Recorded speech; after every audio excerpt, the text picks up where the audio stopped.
starts where chaos begins. The signal in the noise, if you're willing to listen.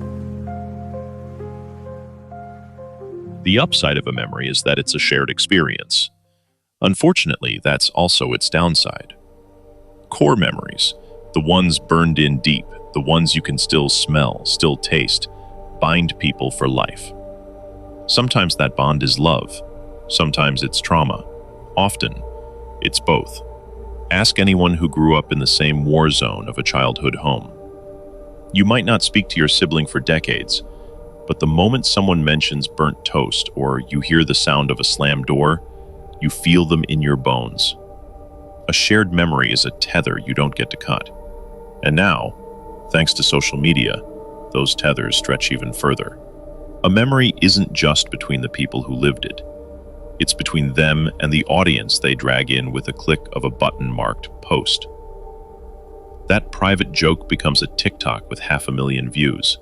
That dumb college night is a Facebook album your boss scrolls through at 3 a.m.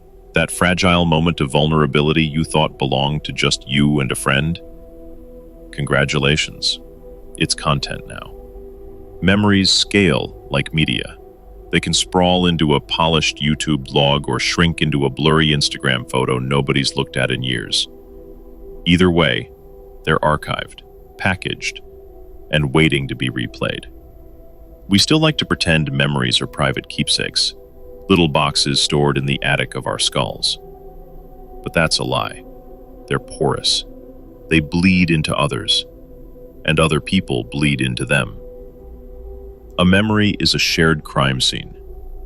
Everyone saw a different angle of the event.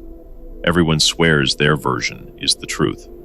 The only private memories left are the ones you never document. No upload, no text, no screenshot. Everything else? Fair game.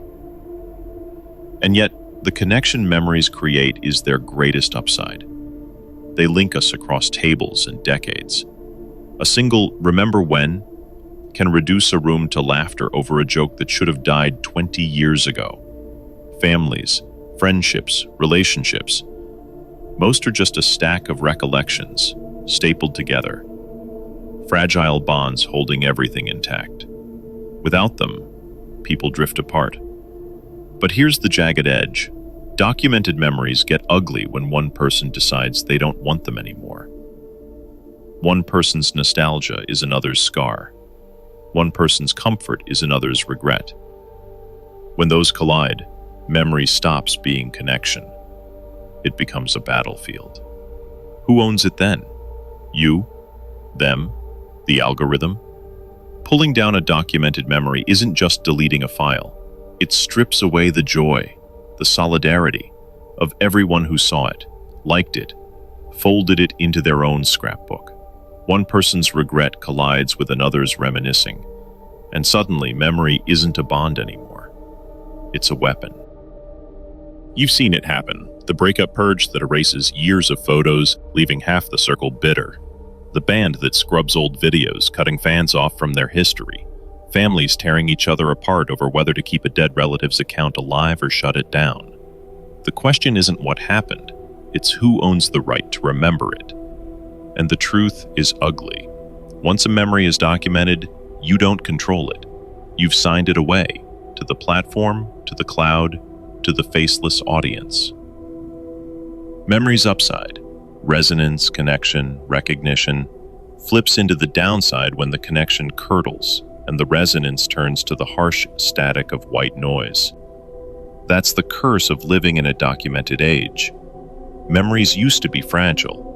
They'd fade, warp, slip away. Now they're permanent, until someone else rips them down. And you'll never get the final say. My memory isn't mine alone.